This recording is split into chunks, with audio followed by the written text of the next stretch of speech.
Pops did it back in the day. Now it's my turn to keep the legacy going. I'm a DIY guy who does it all. Thank you for watching NoShame Nova. Let's get it. Wow.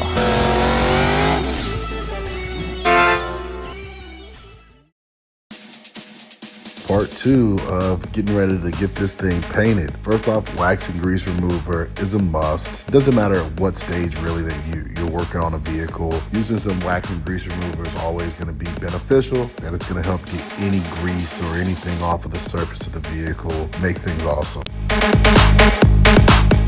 My phone died again during recording, but we did seal the vehicle. We laid a nice level sealer down. Anaya showed up and helped me lay out the lines that I had the idea for the Nova. I wanted to go with the Yinko, classic Yinko, but with my own twist on it. Got to be a little flared up. Man, she did an amazing job helping me through this whole process. It was a lot of work, but she also added her own little personal touches to it, and it was a great father, daughter, dad time, right? Father, daughter, yeah, something like that.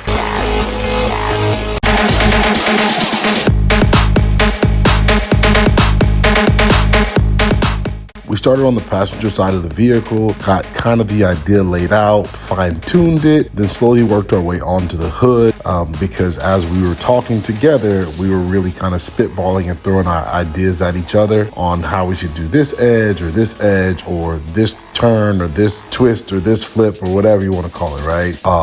And then once we got kind of the design laid out on what we thought it should look like, then we started trying to have to figure out how are we going to transition it to the driver's side of the car so that both sides look the same. It was a lot more difficult than what it may look like because you have to spend a lot of time walking back and forth, and then it takes two sets of eyeballs to make sure that the line is level or it's not too high or too low compared to the other side. On top of that, you spend a lot of energy on working on the passenger side, so once you get on the driver's side, it's like, oh my God, we gotta keep going.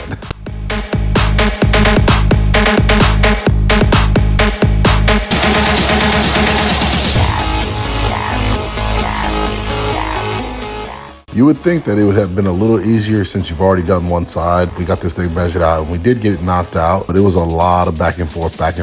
And then once she made it to the hood to start on the hood, trying to reduplicate the idea I had in my head and put it on the hood of the car where I wanted the kind of the fang look at the front with the stripe going across the top of the hood. Man, once again, a lot more work than what it seemed. Thought it would be, oh yeah, we could knock this out pretty easily.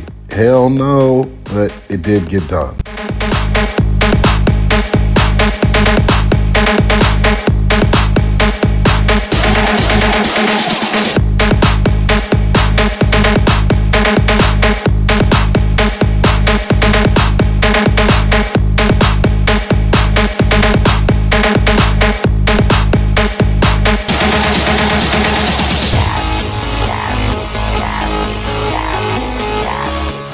So while she's finishing up the hood, I'm actually working on getting some taping done on the other side of the car and getting some paper laid down. Part of my plan at this point is, now that we have the primer set, is to try to get some color laid down for the base of the stripe, potentially getting the stripe painted with the base color, then come back over with the outline color for the stripe. And then once the stripe is all painted, then at that point, we'll add the color to the car. Let me tell you guys something right now. This was a huge mistake that I made. First of all, I don't know why I chose to do it this way. I have no rhyme or reason, to be honest with you. Here I am laying down some slick silver from Tamco. I really like the silver, and I came back with this bronze gold on top. It would really kind of pop.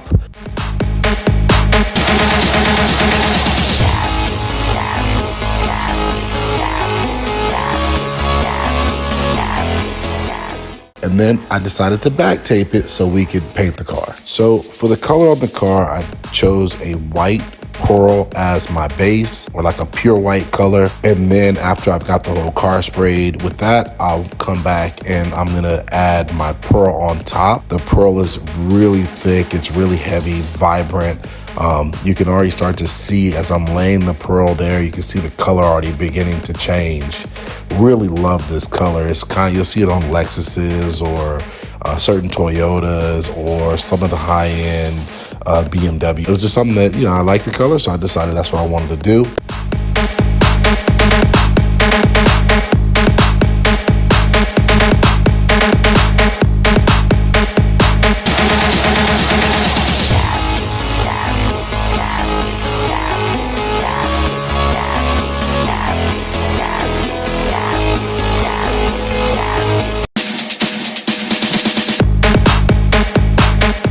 After I've got my white or Snow White base laid and then my pearl laid, at this point I'm gonna pull the tape off for the stripe that we had already painted. It's like a bronze black. It looks black here, but it's actually really bronze.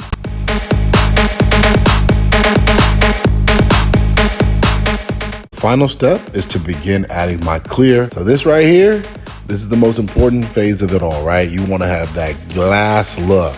Well, when you paint in the garage, you're gonna have a lot of difficulties, whether it could be fish eye or the heat, humidity, not enough fan. But no matter what, you gotta get it done. I did have some areas that I definitely messed up while clearing the car, and I used a medium hardener. I should have used a very extra slow hardener because of the heat. Painting in a home garage, you just don't have the same do in a booth, but no matter what, you can get it done. I will say this, if I had to do it again, which I do it again, lay your color first before you lay your design.